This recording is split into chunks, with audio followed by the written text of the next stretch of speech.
Assalamualaikum warahmatullahi wabarakatuh dan salam sejahtera. Pergi ke taman memetik bunga. Bunga disusun di dalam ulang. Izinkan saya membuka bicara di hadapan semua orang. Saya Fatina Nadira binti Ahmad Farah dari Sekolah Kebangsaan Batu Feringgi. Saya merupakan murid tahun 5 Arif. Pada hari ini, saya ingin membentangkan sebuah buku yang bertajuk Masjid-Masjid Unik dan Pelik. Buku ini ditulis oleh A. Azizan dan diterbitkan oleh Ilmiah. Buku ini mengandungi 64 muka surat. Buku ini menceritakan tentang pelbagai masjid di seluruh dunia yang mempunyai reka bentuk yang unik dan luar biasa. Setiap masjid mempunyai keistimewaan tersendiri yang membuatkan kita semua berasa sangat kagum.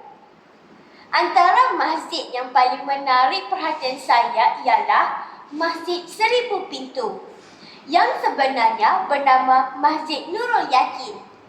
Masjid ini terletak di Kampung Bayur, Indonesia. Apa yang menarik, masjid ini berada di tengah kawasan perumahan dan untuk masuk ke dalamnya, kita perlulah melalui lor yang sangat sempit. Masjid ini dibina pada tahun 1960 oleh Al-Faqih Mahdi.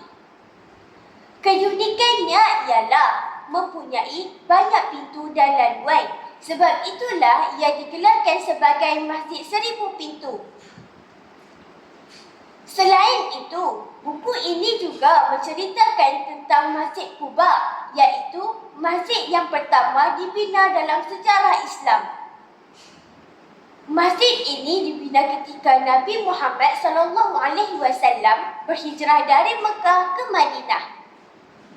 Apa yang menyentuh hati saya ialah batu-batu untuk membina masjid ini dipikul sendiri oleh Nabi Muhammad SAW.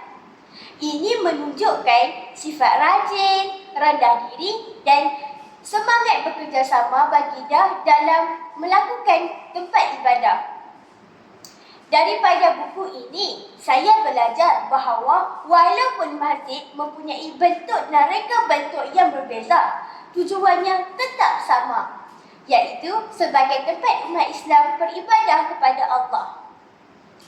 Selain itu, buku ini juga mengajar kita tentang keindahan seni bina Islam dan kepelbagaian budaya di seluruh dunia. Pada pendapat saya, buku ini sangat menarik dan sesuai dibaca oleh murid-murid kerana bahasanya mudah difahami dan penuh dengan maklumat yang bermanfaat.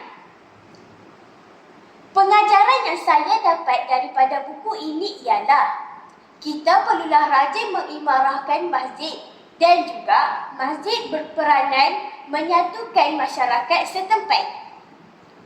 Sebagai penutup, dengarkanlah pantun saya. Burung merpati terbang ke kota,